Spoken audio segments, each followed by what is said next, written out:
Welcome to the Pastor Chira Show. I'm Pastor Chira, and today we launch.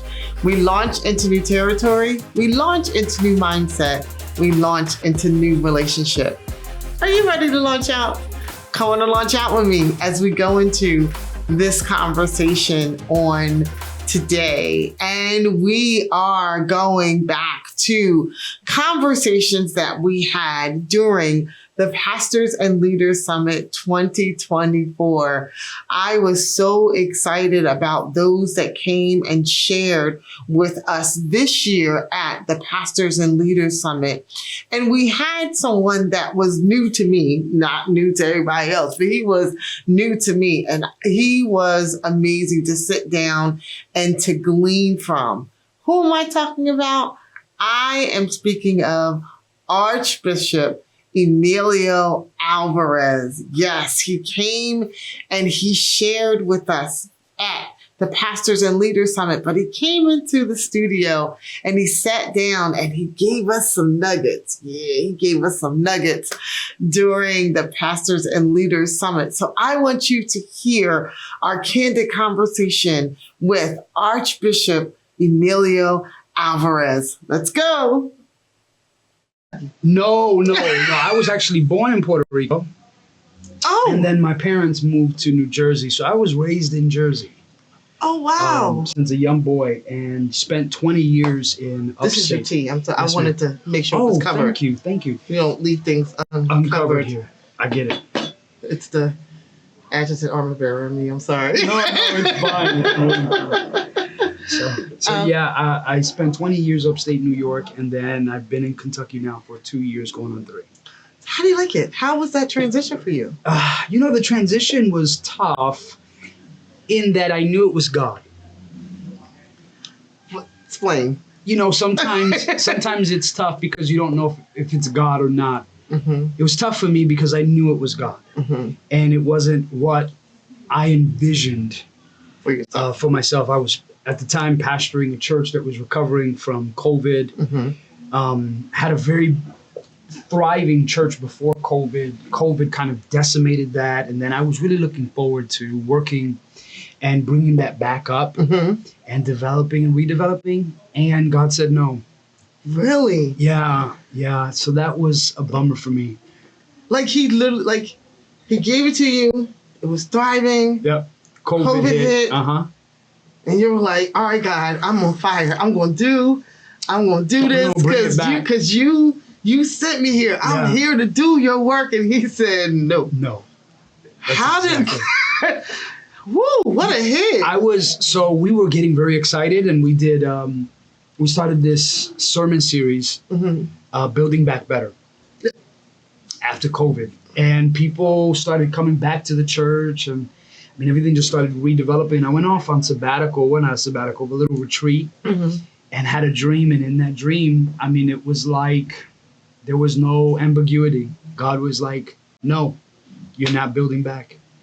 And did you plead with him in that moment? I did. I even, in the dream, I kind of was like, nah, we're going to build this back. Come on, God. In the dream, it was like, nah, we're going to build this back. Right. And then after that, after the dream that night, I went to my dad and said, hey, Dad, my dad's a pastor. Mm-hmm. And said, hey, Dad, I had this dream. And he said, whatever you're building, stop. Okay.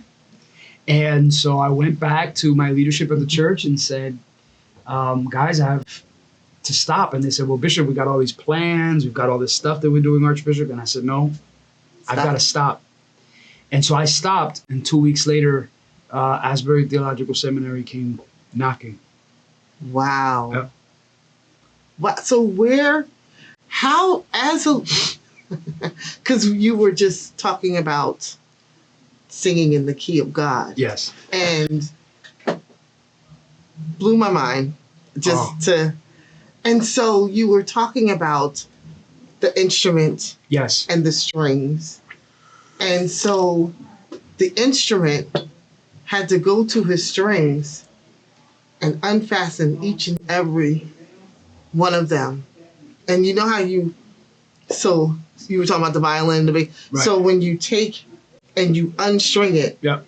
it just kind of like Boom, flies out. Yeah, yeah. How did each of them take the unraveling? And it was a very difficult moment. Now, granted, I am still the Archbishop, so I still have all of the churches around the country, including the cathedral in Rochester. So I go back there once a month. I'm still very much part of the leadership because it is an episcopacy. Right. But to not be there every week and for that realization to hit, I think it was a blow to them and it was a blow to myself as well. I wrestled with the notion of, am I even really useful anymore in that aspect? Yeah. And they wrestled with, we don't have our spiritual father around us every week anymore. And we really had to come to this place where historically, the bishop is not the bishop of a local church. The bishop is the bishop of the jurisdiction. Can you say that again? Right. And I don't know if a lot of bishops understand that.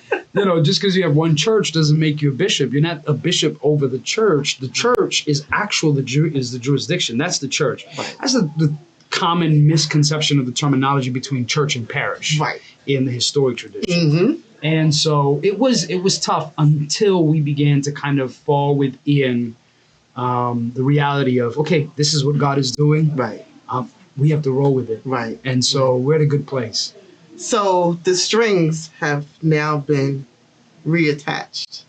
Yes. So the strings have been reattached, and it's a way of attachment still to their bishop with leadership that they have. So there's local leadership that they have, and then I'm still their bishop. Yeah. So it really is like a reattachment. And I do think there's ways of saying, well, maybe they were never really detached. Right. Excuse me. But there was. So it was more of a loosening. It was more of a loosening than a detachment. Right. I think you're right. Yeah, I think you're right. You tell just a couple things about little instruments here and there. Yeah. You're doing good. I see it. You played something. I played the keys. So I went to school to play keys. My mother played the violin. My father plays keys and organ. Wow. So my father was actually here, and he was grinning from ear to ear. He was like, "This is my kind of talk." He enjoyed you. He was like, "Yes," because, and that's something that is really significant. That no matter who you are, no matter where you go, being able to reach the people where they are, no matter who they are, or the audience that we're in front of. Right. How did you become comfortable in that? How did you find your vein to know how to speak to those that you're coming in contact with? I think the main vehicle that God utilized in my experience was abuse. It was abuse. It was watching men and women of authority, of power, of posture, abuse the people of God. And I say that in terms of how they conducted themselves. They're better than, they can't be touched, they can't be talked. They have to preach and teach a certain kind of way. They have to sit a certain kind of way. Right. And that for me became very problematic. Still today, I'm preachers are some preachers, not all of them, but a little frustrated with me because, I can drink out of a glass cup and I can drink out of a bottle of water. Right. And I actually prefer having a bottle of water over the glass cup. And why is that? Maybe I'm just from Patterson. I don't know. Right? It's just, but there's something in me that recognizes both what God is doing, but also who I am. That I am not better than anyone. Period. And so my sermons are constructed in such a way, my teachings are constructed in such a way, I can be highly theological. That's what happens when you're in the field, in the PhD in the philosophy field. You're highly theological, highly historical, highly biblical. But what good has all that brought me? at the end of the day, really. Right. And so if I cannot be able to develop sermons, teachings, conversations in such a way, if I can't develop my own lifestyle in such a way that it touches everyone, no matter where you are, no matter what you're doing, and your life speaks. My presence speaks. Right. Without me opening my mouth and saying a word. There it is. My presence should always speak of him. Right. Not speak of me, but speak of him. And so I loved it when you were saying, I don't have to walk through an airport, and I had some thoughts of a couple people. I don't have to walk through an airport with my collar on and my suit on and being in my clothes. I don't have to do that. Like I'm cool with. Right. I don't want to misquote you, but I'm cool with putting on my sweats and my sneaks and dunks, and I'm going through the airport, and I'm cool with that. And hey, how you doing? What's going on? I'm okay with that. And that was a real moment. Yeah. That I don't think a lot of people get. Right. And I think that we've gotten to, and I really shouldn't say that, but I think that we've gotten to a place to where, one, clergy feels like, I have to look and be a certain way in order to be received. Right. And the people are like, well, if they're not this way, then, I'm not, then they're fake or they're phony or they're this and that. And what would you say to that? Like, I had a really interesting experience. I was preaching at a church, it had a really good amount of people, thousands of people. I was preaching at a church and, preached and God showed up and God is everywhere, but you know what I mean. I know what you mean. And so then I go to the back. I went to the bathroom. I changed clothes. I put on just a sweatshirt and my sneakers and my joggers, and I came back because they had something that they were doing and giving out refreshments and stuff. So I went to the back. And here I am. I think it was like a piece of pie or something that I never eat, but I was like, let me eat this pie. And there was this wonderful woman of God next to me, and she looked at me and I said, hello. And she said, hello. And she was like, didn't he preach? And I said, yes, ma'am. And my God, the Lord used him the way under the anointing that he preached. Oh my God. And she just went on and on and on. And I'm just standing there, befuddled, thinking, you know it's me, right? What is she talking about?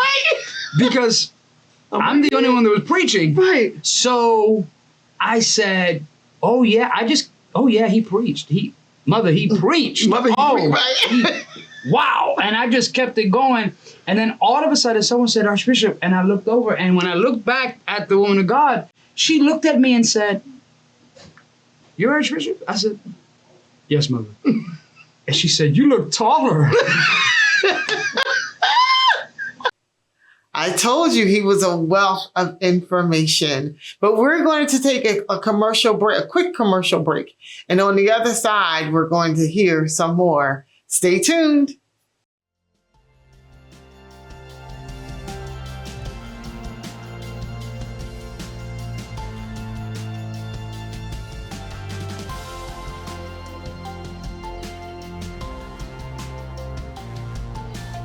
Do you have a song or a single that's coming out soon? Be our Artist of the Month. Contact us at the Pastor Chira Show so that you can be heard worldwide. Your music counts. Your ministry counts. We want you to be seen and heard because you have a sound like no other. Be the Artist of the Month for the Pastor Chira Show. Contact us at thepastorchirashow.com and let us know that you have something that's coming out. You have a concert that's coming up. You have a project that's being produced. Be with us as the Artist of the Month for the Pastor Chira Show. I'm looking forward to it. See you soon.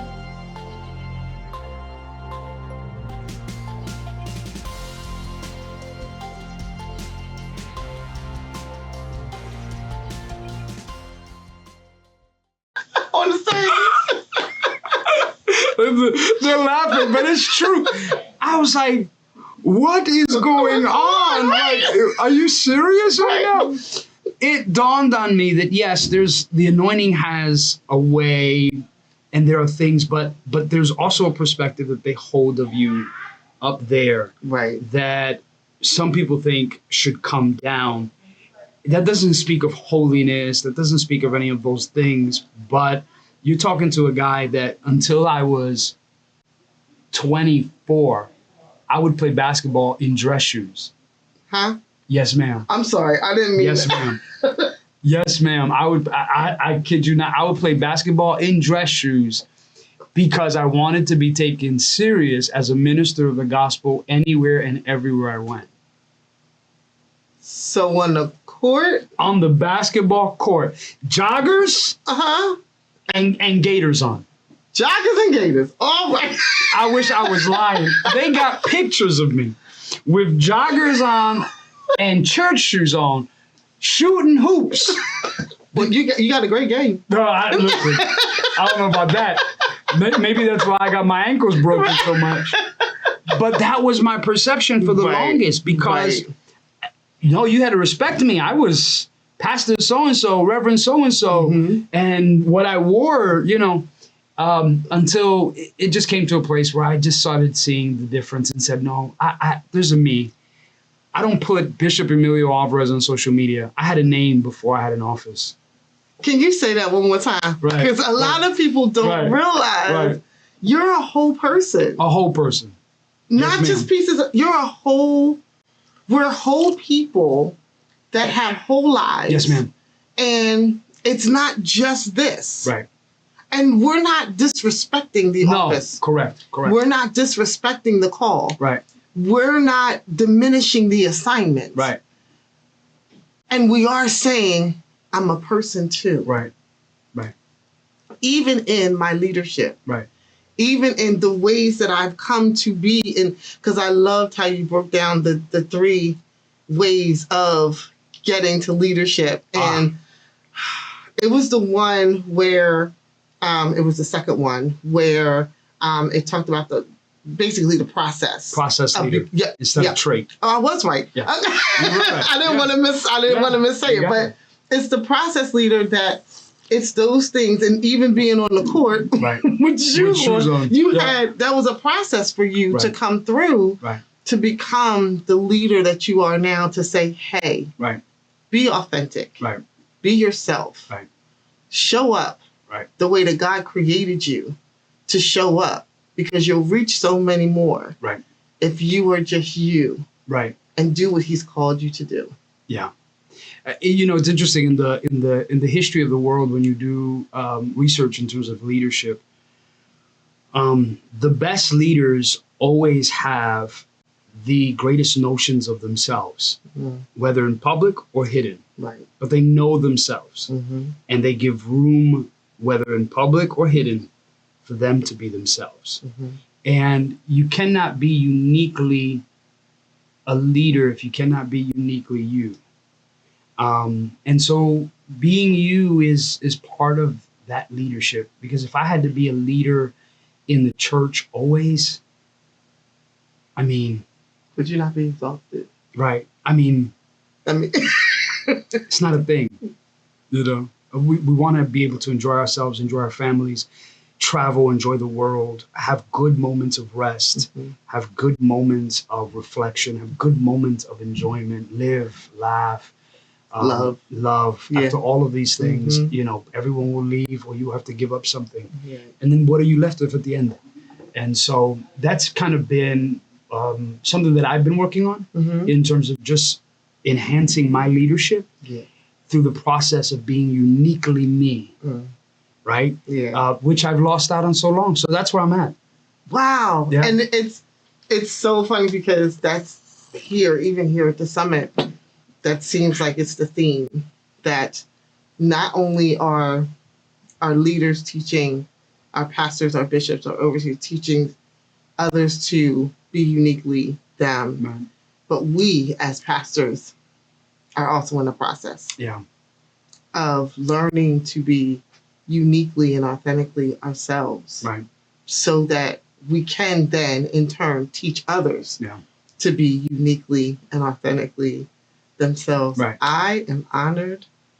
Oh, bless you. That you came and sat with me for these couple of minutes. The honor is mine. The honor is mine. I'm going to have to send you a check. They're going to be like, you were on with her? We saw it? My Facebook and social media followers are going to go up now because of her. So thank you. If there was something that you would want to leave to say to the viewing audience, what would that be? I think I want to go back to that piece on sacramental leadership. Allow God to take us, to bless you, to break you, and then to give you. The most vital pieces of information that I've gotten in the last month is that allow God to really take a hold of you, all of you, all of you. Right. The fathers again would say, whatever he assumes, he heals. If he doesn't touch it, he can't heal it. Right. If you don't give it to him, he's not going to be able to heal it. Right. So let him take you. Let him make you holy, which is the process of saying this cup is not for defilement. This cup is only for holy purposes. Let him make you holy. Let him bless you. And then let him break you. After he's taken the whole of you. Right. And then let him give you. So that would be my parting statement. Ooh, yes, ma'am. Thank you so much. Thank you. It's been a blessing. You are a blessing. And I pray that you even got something just sitting here and having this conversation with little old me. No, it's my privilege and my honor. Trust me. That was a lot. But we have more to share with you from another bishop that came and was with us during the Pastors and Leaders Summit. He's someone that is very familiar to a lot of us here in the Philadelphia area. And I'm speaking of none other than Bishop Hayward Hamilton. Yes, he is a trendsetter here in the Philadelphia area. But he came to be a part of the Pastors and Leaders Summit because we can all glean from one another and receive from one another. So I want you to hear what Bishop Hamilton had to say about the Pastors and Leaders Summit. Let's go. I just don't call. I don't call and ask. Away, text away, email, inbox away. Absolutely. Thank you for being here. Yes, indeed. You're like, oh my gosh, what is going on? What is going on? No, it's nice. I've never seen this before. It's great. So this is what we do. Nice. So just like he was saying, like you get a company to outsource. Right, outsource this. Yep. But this is who we are. This is what we do. And you are here at the Pastors and Leaders Summit 2024. Yes. Awesome. What has your experience been? Well, I just said on my live and also put some up on social media that I think if you feed heavy, you should eat heavy. My dad taught us to always eat higher than who we are. Mm-hmm. And giraffes don't feed lower. Right. They feed higher. Mm-hmm. So they eat higher. So that's why I'm here. I have a very intensive schedule, but I love Bishop Brian Knight, and he provided some excellent leaders to come and to train us. This is awesome. Yes, and to pour into. Absolutely. For us to get so that we are not just staying where we are, but Convenienced. Convenience, yes. Yeah. But we are also going to higher heights and deeper depths so that we can also give it to those who are with us. Absolutely. Was this your first year? This wasn't your first year. Our first year being here. This is your first? I've tried to get to the other ones he's done, but it's been, schedule conflicts. Right. My first time. Wow. First Wow. time. Yeah. And the impact has been extraordinary. I wish I could say for the rest of it, if I had to go preach, I would be here. No, but what you've gotten from yesterday and last night. Yes. I don't even talk about that right now. Yeah. Pastor Brewington is a gift. And she's been with us a couple years, and she'll be with us again in our convocation. But she's an awesome vessel, and last night was amazing. Phenomenal. There are no words for absolutely for what happened last night and just the transformation that we all got just in being in that. And so far far from what you've received from the seminars that we've had and from the encouragement and inspiring that we've had, what would you say are your takeaways from the Pastors and Leaders Summit? In accordance to, I say, my purpose in ministry, I think it links with it. And that is, we've made tools of ministry weapons. Oh. And it's because we've abused the definition of what the things that we have in our hands are to do. And even this leadership conference, even the teaching of what we, for instance, then I won't get into this on your platform. You're good. You're good. People saying praise is a weapon. Mm-hmm. Some of them say that because they don't really know what praise really is. It don't have to be a weapon if you use it correctly. If you use it correctly, you know what I'm saying. So some things that are being taught are often preached, and it kind of goes in and out of our mind or our ear, and we don't really bring it to a solemn place of understanding it. Mm-hmm. But these types of atmospheres and leadership conferences make us more applicable to using our tools correctly than having tools become weapons. Right. We're fighting each other in the body, So that's what I took away from it. It was things that were able to be handled and digested to help us better use our tools. Yeah. And not make them weapons. Yeah. And so, and what you just said, it goes back to what she said about changing the traditions. Absolutely. Right. Breaking the rules and, and coming out of our traditions and what Overseer said this morning about thinking. So phenomenal. Just think. Yes. Yes. And think about what you're saying and think about how you're using things and how you're using these terms that we've brought with us throughout tradition that may not have been so correct. Absolutely. They might not have been so correct. And so this was amazing. I thank you so much for coming. And what do you have going on where you are? Introduce yourself to the viewers. My name is, what camera? There's so many cameras. What camera am I on? My name is Bishop Hayward Hamilton, originally from Chester, PA, born in coastal PA. I'm pastoring the Conquering Power Church of Deliverance in both now New Jersey, Blackwood, Clementon, and also Chester, PA. Conquering Power Covenant Ministries Incorporated is our fellowship, and I also have 3 hubs: Delaware, PA, and New Jersey. TAP Global, the arrival place. It's an institution that trains the fivefold ministry, apostle, prophet, teacher, evangelist, and all those other things. And we are a training facility in all 3 locations. Wow. Yes.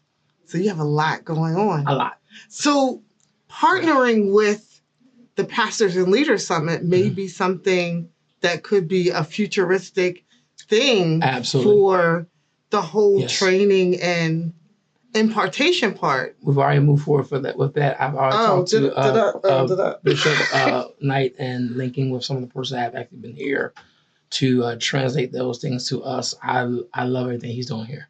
Wow. Phenomenal. And the partnering and the collaboration, because we are what? Better together.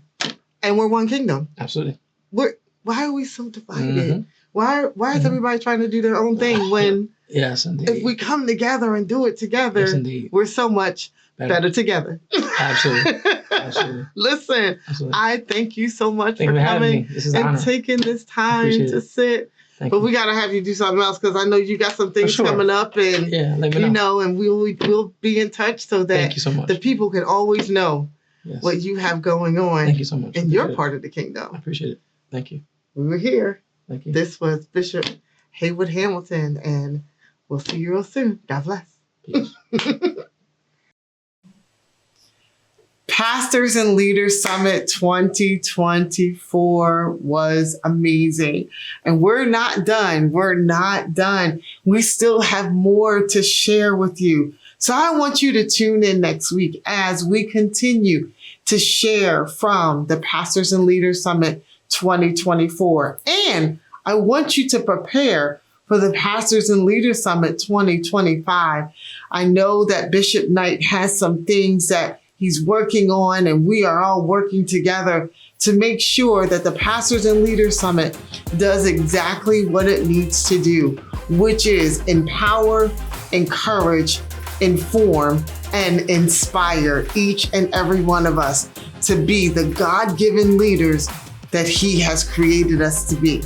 So Until next time, I'm Pastor Chira. This is the Pastor Chira Show, and I will see you next week. God bless.